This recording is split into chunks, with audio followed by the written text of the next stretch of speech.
her, because a lot of people have been asking me, oh, how will I come to the US if I have a child? Who will take care of? Because you know the narrative in the USA, man, now on your own, no, or your OYO on your own, you know, who will take care of my child, who will do this.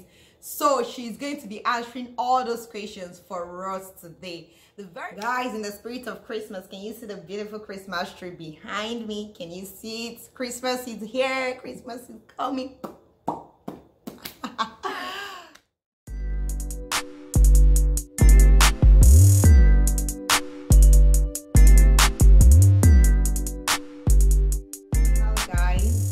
Hello guys, welcome again to my YouTube channel. Thank you so much for stopping by and clicking on this video to watch this face today. Thank you so much, guys. If today is your first time of seeing this face, you're highly welcome to today's family. My name is Ujunwa Okeke, the intercultural communicator. I'm a Nigerian YouTuber who lives in the USA. I create content around education, lifestyle, share my experiences, bring other people to share their experiences, you know, to help people who do want to relocate to the USA. To my returning subscribers, you already know how I feel about you. Thank you so much, guys, for returning, always watching my videos. I'm super excited and I am honored. I feel honored, like I post a video and I have people to watch it. I'm so thankful to you all. Yeah, for real. Thank you, guys. So today, guys, I'll be doing a very interesting video. It is highly requested video. You know, at times in life we experience things differently, you know, like our processes in life could be different. Some people actually finish school, get married, have a career, while some people actually get married, have kids and continue school. So we have different processes in life. Life is not one size fits all. So what is working for A, or the process or the steps that A took, is not the same process that B will take, right? It's life. Life happens to everybody differently. You know, this channel, we share our experiences. So today I am bringing to you all a special guest. She has featured on this channel before. She's back again. Guess who? Okay, let her introduce herself. Oh yeah, come on. Oh yeah, tell them, who are you? Tell them. Hey everyone, my name is Joy Eninaya, and it is so exciting to be back. Thank you, Uju, for having me here again. I'm really honored, and thank you for this great opportunity to be on this platform and to share my story. And I hope that someone benefits something or is motivated or encouraged by listening in. Thank you so much, Uju. Oh yeah. You guys have heard from her, right? She's my friend and she has been doing great things for herself and she continues to do great things for herself. She's a mother of two beautiful kids. So I have some questions for her because a lot of people have been asking me, oh, how will I come to the US if I have a child? Who will take care of? Because you know the narrative in the USA, man, now on your own, no, or your OYO on your own, you know, who will take care of my child? Who will do this? So she's going to be answering all those questions for us today. The very first question I have for her today is, please share your experience with us with navigating, getting admission, going for a visa interview, having a child, and relocating to the USA for your graduate school. Tell us, how did you navigate that process? So a little bit of background. I am a mom. I am married, happily married. I've been married to my husband for 8 years, and we have been blessed with two beautiful children. I have a 7-year-old and a 5-year-old. When I first came to America, this was 5 years ago, I was pregnant. I was expecting my second child. And because it was the first time I was coming, my husband and I thought it was a good idea to leave my oldest at home with him. And he, you know, was taking care of her, doing all the school runs. You know, she was about 1.5 years. And then I came here by myself. And in August of 2015, the same year that I came to the US, I welcomed my second daughter. So my second daughter was born, and about 6 to 8 months later, my oldest daughter joined me. So when I went for my student visa interview, she didn't go with me. I just applied for F1 on my own. And then about 8 months later, I applied for an F2 visa for her. And there was no need for an interview. All I was required to present was just enough finances that can, take care of her. I think they required me to have about $2,500 in my bank account. And the university prepared her I-20, and that was how she became F2. And what that means is throughout the duration of my program that I'm here, she's my dependent. She gets to stay with me. Her visa is ultimately tied to mine. And so we've been here together ever since. I was, having to do school and be a mom. It wasn't very easy, but I can tell you that I relied heavily on the relationship that I had established, or that I have with my mom and my husband's mom. And so I was incredibly blessed to have these amazing women alternate and come help me. Every 6 months, they would have a sort of rotation, and my mom would come and my mother-in-law would come. And that was how, they helped me get through my master's degree. Second question I have for you today, Joy, PhD candidate. Hey, getting out here. The second question I have for you today, we all know what hit us this year was. Everybody was shaking. Hey, are we going to come out? Well, good news is we're already coming out of it. Some days now, this year will be a done deal. So my dear, tell us, how did you manage school, graduate school, PhD, you'll not be being so graduate school, having two beautiful kids, and this crazy pandemic that visited us this year? How did you do that? How are you navigating that process? Because I know you had to homeschool your kids and also do your own thing. Everybody was at home. So how did you manage that? Tell us. And so coming to my PhD program, specifically this year, 2020 has been rough, and I've experienced, some nuances to the structure that we had in terms of my family coming to help me.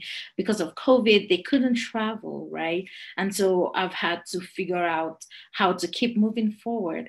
And now the kids are in grade school. My youngest is in kindergarten and my oldest is in second grade. So when the pandemic first started, I had to, again, bear in mind that my mom couldn't be here because of COVID, or my mother-in-law.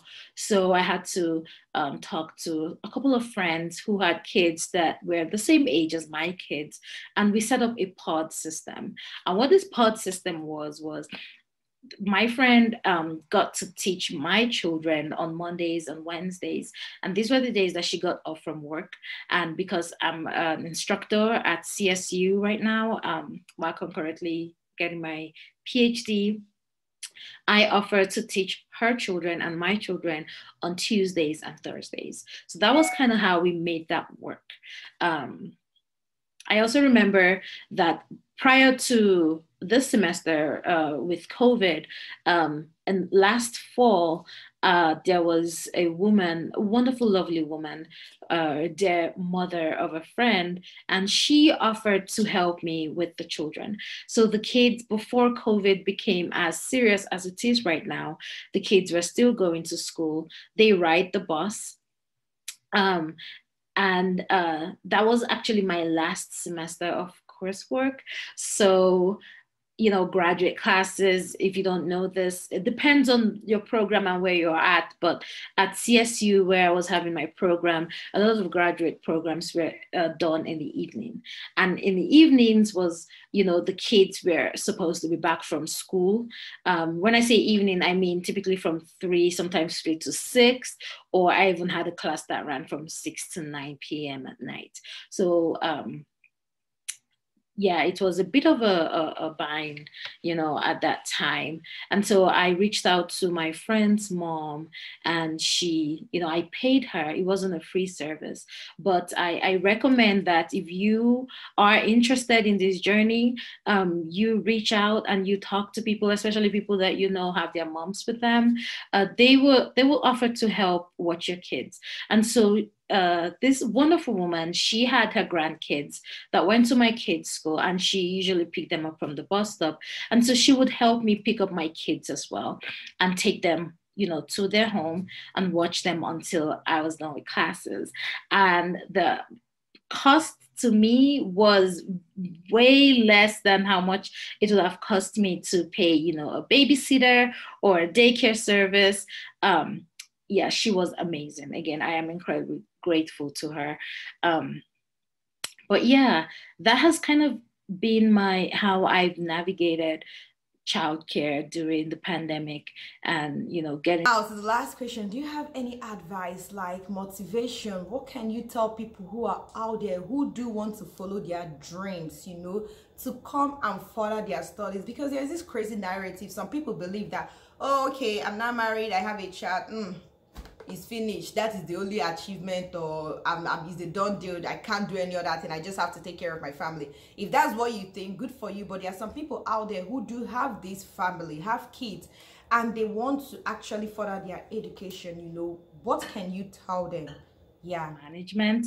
And really, when it comes to raising kids here, especially as a mother who is also interested in advancing her degree, you might have to make some sacrifices. I've lost sleep in countless semesters. I've had to wake up at night, just figuring out what works for you. What template works this one semester might not work another semester. It might differ from individual to individual. And so I just want to encourage, all the mothers out there, women specifically, who are ambitious, who want to, achieve big things, right? Having interest in furthering their education, and, have been blessed with kids as well. And sometimes it might look like it's really difficult, it's challenging, it's stressful. I promise you, it's not easy. I'm not trying to minimize the stress. It is not easy at all, but you can do it. If someone as puny as me, as fearful as me could do it, I promise you can do it. What I would really, really recommend is that you reach out to a community around you. Don't try to do it on your own. It's going to be a lot of work. Okay. There are churches that would be more than happy to help. I knew that prior to COVID, I had a lot of friends from church who were like, man, if you need any help with childcare, call me and I'll help. And, you really want all of those kinds of just help, right? I remember when I was writing my qualifying exam, that was just a few weeks ago. And it's really this 4-day intense writing. It lasted 8 hours a day for 4 days. And with the kids, I knew that it was going to be challenging. So, and my husband was supposed to be here, but he got held up with his work. He still lives and works in Nigeria, right? And there was this amazing Nigerian family. And again, you cannot undervalue or minimize the importance of having somebody, from your country. If you can reach out and make connections with them, that would be fantastic. So this Nigerian couple offered to help me watch my kids for a whole week. So those are the little blessings that can come. But as long as you make sure you're vocal, you're making these connections, you're creating these communities, you're participating, you're, reaching out and having conversations, I think that would help a lot, because you never know when you would need a resource. And like I said, if I can do it, trust me, you can do it. Thank you so much. It's been such a pleasure talking to every one of you today.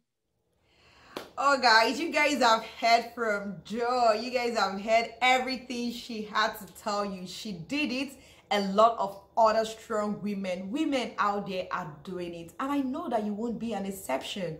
You can do it. Okay, start by doing your research, applying, meeting deadlines, carry your child, all of you people, your family, come to the US and start. You can do it. The important thing is, did you start? Have you started? Or you are still procrastinating? I will. Stop procrastinating. Bring out your laptop, start doing that research. Okay, Do what you have to do. Coming to the US with your child, whether you're a single mom or your husband will be like, oh, go, I will join you later. Anybody at all, or you just anything at all, you know, you have a child with you, you can actually do this. Just start by doing your research, and the rest is history. Guys, I hope you enjoyed this video today. I hope Joy was able to answer all your questions. If not, still drop it in the comment section. Joy will be there, I'll be there, other people too who have lived this life will be there too to answer your questions. You know, tell us what you think in the comment section, and yeah, let's just continue this interaction right there in the comment section. Thank you so much, guys, for watching today's video. I hope you enjoyed it, and I hope you learned one or two things. Okay, and you know what we do here, right? Subscribe, subscribe, subscribe. Please, guys, hit the subscribe button. Thumbs up, give this video a thumbs up. And another thing, you have to share with your friends, family, enemies, friend, enemy, haters, everybody. Share it with them for them to learn one or two things. And don't forget to drop a positive vibe comment only in the comment section. I don't want people that will be talking nonsense. Just drop a good vibe comment in the comment section. Okay, thank you so much, guys. Thank you for watching today's video. I love you all very much. Until next time, bye, guys.